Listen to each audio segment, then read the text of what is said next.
Bonjour à tous, je suis Gilles Mancian, je venais vous saluer aujourd'hui, ce dimanche, j'espère que vous passez un bon week-end. J'ai pensé venir, je vais tirer quelques cartes pour offrir guidance et inspiration. Derrière moi c'est un tableau c'est un autoportrait astrologique, c'est la deuxième version. J'ai réussi à intégrer plus de planètes que dans la deuxième version, il est très différent visuellement, il a une sorte de couronne. Et c'est très très différent. Bon, le troisième est beaucoup plus difficile parce que j'ai réintégré, je suis en train de travailler sur la troisième version. Des dizaines et des dizaines de nouveaux tableaux, mais les tableaux n'ont pas agrandi, donc les planètes sont un petit peu comme des... Pour le moment, elles ont un peu l'impression qu'elles sont un peu comme des sardines dans une boîte à l'intérieur des constellations, donc il faudrait que je trouve une solution à ça. Par contre, j'ai pas mal avancé, je peux peut-être parler un petit peu de... un peu un tableau là, sur lequel j'ai un peu travaillé. Là.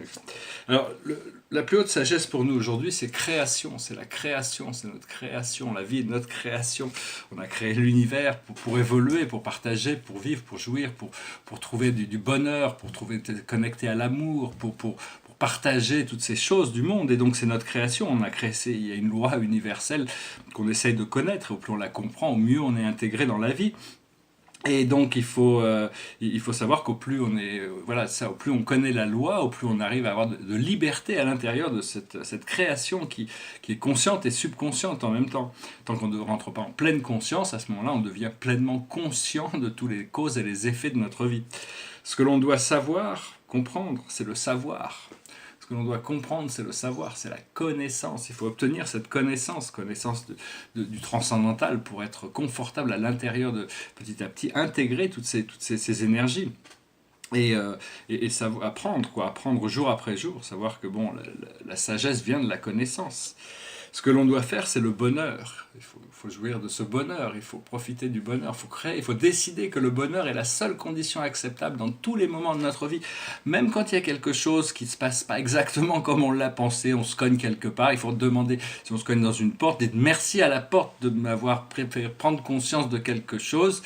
Je m'excuse de l'avoir bousculé sur mon passage, même si je me suis fait un peu mal, au moins j'ai compris quelque chose, mais on reste dans l'acceptation de toutes ces choses, et au plus on peut vraiment mettre d'amour et d'acceptation dans notre vie, au plus on va pouvoir désactiver toutes ces choses qui sont encore discordantes. Donc c'est vraiment travailler avec cette condition du bonheur qui doit être un choix volontaire, que le bonheur devienne le seul état acceptable, qui soit permanent dans notre vie. On cherche la permanence, parce qu'on a vécu pendant très longtemps dans des sortes de montagnes russes, hein, un peu, on était dans la conscience. Donc maintenant on va... Et l'aboutissant de tout ça, c'est la sérénité. C'est l'habilité à être, une fois qu'on est lucide, on peut devenir serein, c'est-à-dire être serein, c'est être détaché, c'est d'être léger, c'est de ne pas être, c'est d'être serein, quoi, c'est d'arriver de toujours maintenir cette sérénité, respirer consciemment, pour amener beaucoup d'oxygène dans notre corps. Même si on est fumeur, il faut quand même apprendre à respirer consciemment de l'oxygène. C'est très important parce que quand on fume, on a cette conscience de respirer. Il y a toute cette fumée qui va dans nos poumons. Donc c'est un petit peu ce qui fait partie du charme du procédé. Mais ça devient très vite inconscient et ça devient plutôt un poids qu'une joie pour beaucoup de fumeurs. Peut-être du plaisir de temps en temps à fumer une cigarette, mais le fait de le faire de manière répétitive et tous les jours, c'est pas forcément très bon pour la santé. Donc bon, c'est pour ça aussi que bon, la respiration est vraiment très très essentielle. Alors bon, je vais tirer quelques cartes, on va voir par rapport... Bon, la carte de la journée, je tire une carte. La carte de la journée, c'est la vie communautaire. Il faut arriver à créer une vie où tout fonctionne pour tout le monde. C'est savoir reconnecter ce souvenir de... Il y a des systèmes de fonctionnement, où même dans les communautés galactiques, tout n'est pas parfait, mais tout fonctionne pour tout le monde. Alors bon... Je voulais aussi adresser quelques... c'est-à-dire, bon, il faut trouver notre place dans la société, comment on peut servir, mais il faut déjà être bien avec soi-même pour pouvoir servir. Je voulais adresser quelques petites idées. Bon, personnellement, je voulais dire c'est la doctrine du salut du Bouddha qui m'a conduit à ma libération, maintenant, même si maintenant je me reconnais comme un chrétien, puisque je judéo-chrétien, disons. Par rapport à l'histoire philosophique du monde, hein, donc c'est vraiment apprendre je reviens toujours là-dessus, c'est cette présence je suis, c'est-à-dire c'est la présence je suis qui nous permet de découvrir de nouvelles valeurs, il y a des choses qui sont ressenties et des nouveaux sens, des choses qui sont compris. Et parce que des fois c'est étrange de vivre comme un être multidimensionnel, un être éternel. Une fois qu'on se reconnaît comme un être éternel multidimensionnel, on a l'impression des fois c'est étrange, ça peut paraître étrange de vivre avec des êtres temporels et qui se croient mortels. Mais bon, c'était mon conditionnement aussi, on est tous passés par là, mais on se réveille à ces fréquences. Ce matin c'était très très drôle, je me permets de partager cette petite vision avec vous. Quand je me réveille le matin, je sais que j'ai une double vie. Moi, tout le monde a une double vie. Quand on dort, mais j'arrive à communiquer entre ces mondes maintenant. Et ce matin, je me suis arrivé, j'étais en dehors du temps et j'avais ces 3 portes devant moi. Il y avait une porte qui amenait au 24e siècle, une porte qui amenait au 17e siècle, et puis une porte qui me le ramenait dans mon présent. Et pour voir que j'avais le choix de rentrer au 24e siècle, tout le monde est déjà plus ou moins au paradis. Au 17e siècle, c'était la fête, c'était l'insouciance. Et puis je suis repassé dans cette porte avec une voix qui me disait que j'aimais mon présent, j'aimais mon époque, j'aimais mon temps. C'était assez intéressant. Et donc voilà, c'est-à-dire que oui, la connaissance de la loi, hein, c'est ça qui nous donne le pouvoir. Le pouvoir, c'est l'amour. L'amour et la sagesse, c'est la résolution de cette connaissance. Alors si je voulais parler par rapport aux extraterrestres, bon, il y a 2 sortes d'extraterrestres. Il y a des extraterrestres, parce que bon, technologiquement parlant, il y a des extraterrestres qui connaissent Dieu, qui respectent Dieu, qui connaissent la loi divine et qui respectent la loi divine. Puis il y a des extraterrestres qui ne connaissent pas Dieu, qui ne connaissent pas la loi divine ou qui ne la respectent pas. Donc c'est vraiment il faut vraiment essayer, tous les extraterrestres très avancés reconnaissent leur créateur. Hein, et donc il y a un niveau où on ne peut plus accéder sans accepter la reconnaissance de Dieu, même si le Bouddha a réussi à faire son ascension en vous disant vous n'avez pas besoin de chercher des dieux extérieurs à vous-même, vous avez besoin de vous aligner sur ce qui est droit, sur ce qui est juste, sur ce qui est bon, sur la vérité. Et donc, la raison pourquoi les extraterrestres ne sont pas descendus ici, c'est parce que ce monde est en quarantaine. On a été, et on est toujours sous la menace de certains groupes extraterrestres qui contrôlent certaines choses ici, mais c'est très très rapidement, ce premier contact pourrait arriver.